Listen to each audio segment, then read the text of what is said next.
Is it quorum? It's quorum. Well, I'd like to welcome you all this evening. Didn't expect a turnout, but I'm very grateful.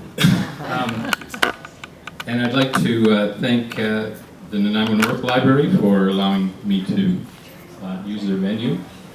And I'd like to thank my videographer and sound man and cinematographer and nuclear physicist Murray Wilkie for being here tonight. And I would be very remiss if I didn't thank my lovely assistant, who's hiding somewhere. So now I can tell you why I can't call her my lovely assistant. I have to call her my lovely wife because I got picked for that earlier. And as Lyndon Johnson says, you only need two things to make your wife happy. You need to let her know that she's likely to get what she wants, and then you need to give it to her. So, exactly 2 years ago, Robin and I were in Ketchum, Idaho. Well, why, you might ask, and you should ask, because otherwise I don't have a story to tell you. The answer is we were going to Christina Lake. And your mind's working on the geography, and you're wondering how I need to be in Ketchum, Idaho to get to Christina Lake. And we weren't lost, and we weren't just overly exuberant. There's a story that went back 29 years earlier. So, for our honeymoon, we went to Islas Mujeres in Mexico, and we met a couple, lovely folks, Richard and Carolyn, who were Mounties. I'm not sure that's the politically correct term. They were with the force, I'm not sure that's correct either, with the Royal Canadian Mounted Police.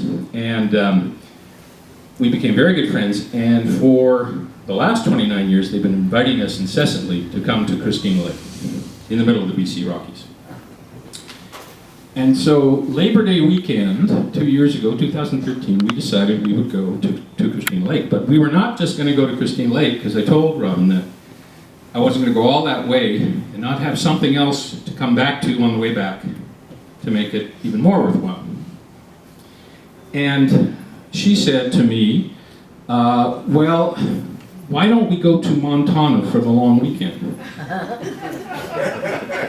So from that, there's two things you should glean. The first is that she's from New Zealand, and she doesn't say Montana.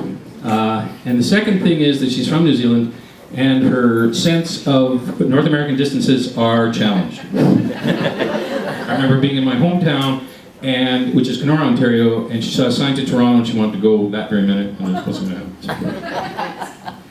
So I said to her, we are not going to go to Montana for a long weekend, because going to Montana is just about like recreating the original American westward migration. And so I got an idea, and I thought, well, as long as we were going that far, we would go see the Wild West. And I got online, as you do these days, because you have to, and I looked up what was between Nanaimo and Christina Lake in Montana, and I came up with this. So every Labor Day weekend in Ketchum, Idaho, they have a celebration called Wagon Days.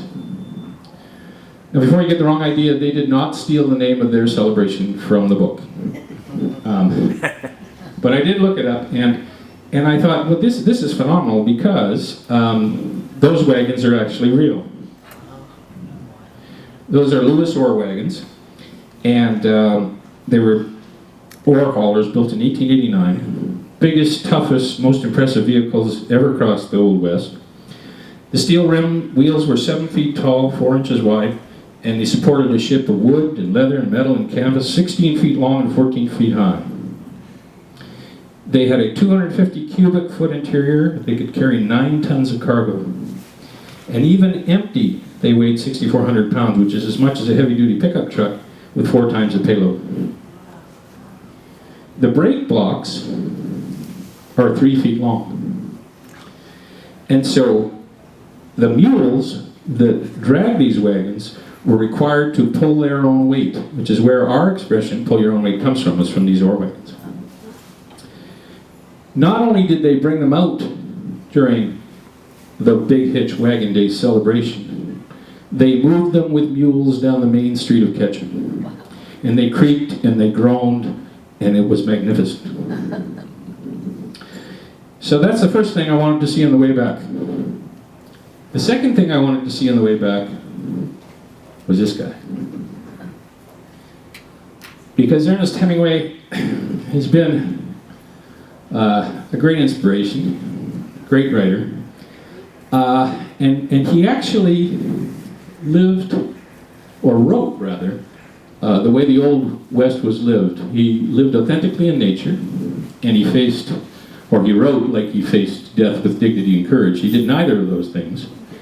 But when he committed suicide in Ketchum, it's my theory that the Old West, the metaphysics of the Old West, the zeitgeist died with him. So I had 2 good reasons to go through Ketchum, and I needed to pepper the dots between Christina Lake and Montana, and back to Nanaimo. What was against us was, and I don't know if you remember this, but in 2013 there was the Beaver Creek Fire, which just about destroyed most of central Idaho. They had evacuated Haley, which is just down the road from Ketchum. The Wagon Days parade was canceled for the moment, and they had issued almost issued an evacuation order for Ketchum itself and Sun Valley. So we were heading into a fire zone for our vacation.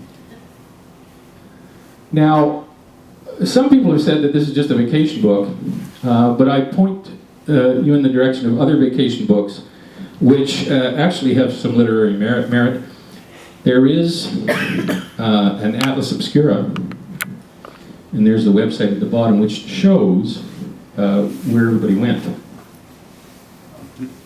So in my aspiration to be included, that's where we went. So we went from Nanaimo to Christina Lake, and then down through Idaho and Montana and Wyoming, back through Idaho and Washington State. And there are 15 little wagons there, and there are 15 chapters. So one thing I'll draw your attention to is the fact that each chapter is elemental. There are elements that somehow interdigitated with the theme of each chapter. Some of them are obvious. Silver City being silver, of course, Nanaimo being gold. Some of them are not so obvious, so you have to read the book.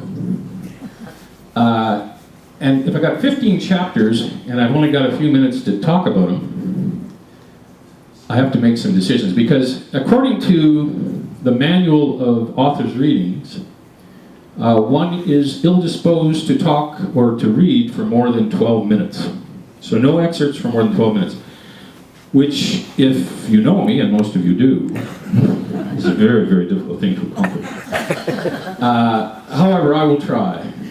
So the 3 chapters I've chosen for you to read excerpts from are from The Most Beautiful Town in America, and the Mercury there is because I needed a dentist, like Doc Holliday, which I got. One from Buffalo, Wyoming, Eating Crow.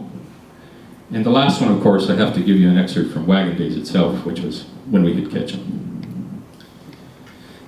So just for the book reviewers out there, now's your time to leave. This is actually kind of important to me because there was, in the mid-1800s, the Queen's superintendent of schools, named Matthew Arnold, who delineated what the 3 standards are for your appreciation of a book. So I should be able to do the following 3 things. You know, if you ask yourself, what's the writer trying to do? I think these people want in.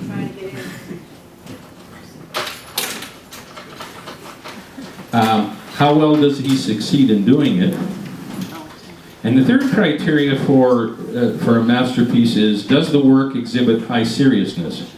So I just pause there for a minute because tonight you are not going to get high seriousness. When I write books, I write them on 3 levels. There's a lower lyrical level. That's what I'm going to give you because it's 6:30 on a Thursday night and you're in a crowded room. There's a middle level, which is the scientific and historical underpinning, the factual underpinning that I love to get involved with because I'm an internist. And the top layer is the metaphysical, existential, sort of higher order stuff.